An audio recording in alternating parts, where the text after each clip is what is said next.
Welcome to জুথির হেসেল। কেমন আছেন সবাই? আশা করি ভালো আছেন। আজ আপনাদের জন্য কাঁচা কলার একটি রেসিপি নিয়ে এসেছি। কাঁচা কলা কোলেস্টেরল কমায়, রক্তচাপ নিয়ন্ত্রণে রাখে, পটাশিয়ামের ঘাটতি রোধেও কাঁচা কলার বিশেষ ভূমিকা আছে। এত গুণের কাঁচা কলা যারা খেতে চায় না তাদের জন্য এই রেসিপিটি। কাঁচা কলার কোপ্তা কারি।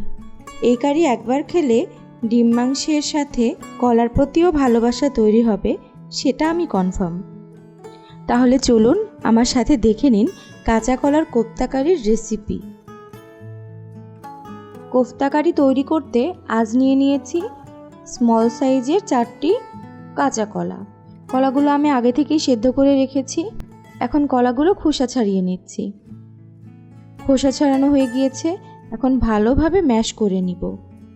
ম্যাশড করা কাঁচা কলায় অ্যাড করছি 2 টেবিল চামচ ধনেপাতা কুচি, 2 টেবিল চামচ দিয়ে দিচ্ছি পেঁয়াজ কুচি, 1 চা চামচ লবণ, হাফ চা চামচ হলুদের গুঁড়ি, হাফ চা চামচ দিয়ে দিচ্ছি মরিচের গুঁড়ি, হাফ চা চামচ দিয়ে দিব ধনিয়া গুঁড়ি, আরও দিয়ে দিব 4 টেবিল চামচ পরিমাণে বেসন।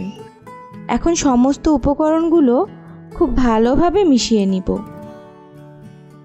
মেখে নেওয়ার পর যখন মিশ্রণটি সহজে তুলে ইচ্ছামতো শেপ দেওয়া যাবে, তখন বুঝবেন বেসন সঠিক পরিমাণে দেওয়া হয়েছে। এখন হাতে সামান্য তেল মেখে পছন্দ মতো আকার দিয়ে দিব কোপ্তাগুলোকে। আপনারা আপনাদের পছন্দ মতো শেপে তৈরি করে নিতে পারবেন, তবে আমার কাছে এই শেপটাই সহজ মনে হয়। চুলায় কড়াই দিয়ে দিয়েছি, তাতে দিয়ে দিলাম 1 টেবিল চামচ পরিমাণে সরিষার তেল। তেল গরম হলে তাতে দিয়ে দিচ্ছি 2টা শুকনা মরিচ, 2 টেবিল চামচ দিয়ে দিচ্ছি পেঁয়াজ, আদা দিলাম, রসুন দিলাম। এখন 5 মিনিটের মতো ভেজে নিচ্ছি। 5 মিনিট ভেজে নেওয়ার পরে তাতে দিয়ে দিচ্ছি 2টো টমেটো কুচি। টমেটো থেকে বিচিগুলো আমি ফেলে দিয়েছি, আপনারাও অবশ্যই টমেটো থেকে বিচিগুলো ফেলে দিবেন। সমস্ত উপকরণগুলো হালকা ভেজে তুলে নিচ্ছি। এখন ব্লেন্ড করে নিব। ব্লেন্ড করার পরে দেখুন পেস্টটা দেখতে কত সুন্দর হয়েছে। কোপ্তাগুলো এখন ভেজে নেওয়ার পালা। কড়াইতে হাফ কাপ দিয়ে দিলাম রান্নার তেল। তেল গরম হলে তেলে দিয়ে দিচ্ছি কোপ্তাগুলো। এক পাশ 2 মিনিট ভেজে নিয়েছি। এখন কোপ্তাগুলো উল্টে দিচ্ছি।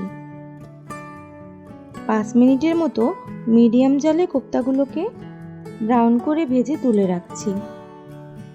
কোপ্তাগুলো এভাবে বেশিক্ষণ রাখলে সবাই খেয়ে নেবে। চলুন দ্রুত কারি রান্না করে ফেলি। কড়াইতে যে তেল আছে তাতেই কারি রান্না করছি। গোটা জিরে দিয়ে দিলাম, তেজপাতা দিচ্ছি, শুকনো মরিচ, দারুচিনি 4-5টা, এলাচ। এখন 2 মিনিটের মতো নেড়েচেড়ে ভেজে নিয়ে তাতে দিয়ে দিব 2 টেবিল চামচ পেঁয়াজ কুচি। পেঁয়াজ আধা ভাজা হয়ে গিয়েছে। এখন চুলার জাল লো করে রেখেছি। আদা রসুন পেঁয়াজ টমেটোর পেস্টটা এখন অ্যাড করে দিচ্ছি।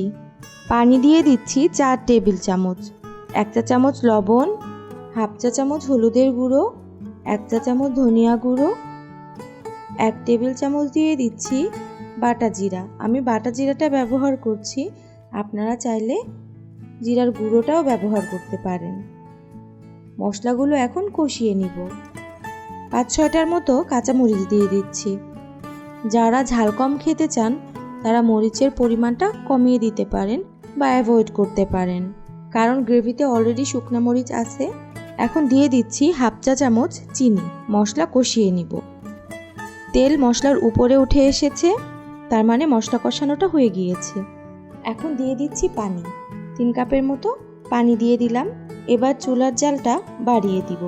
চুলার জাল বাড়িয়ে দিয়ে 10 মিনিটের মতো জাল করে নিচ্ছি। 10 মিনিট কারির ঝোলটা জাল করে নিয়েছি। এখন অ্যাড করছি কোপ্তাগুলো। কোপ্তাগুলো দেওয়ার পরে মিডিয়াম হিটে 5 মিনিট ঢেকে রান্না করব। 5 মিনিট ঢেকে রান্না করে নিয়েছি।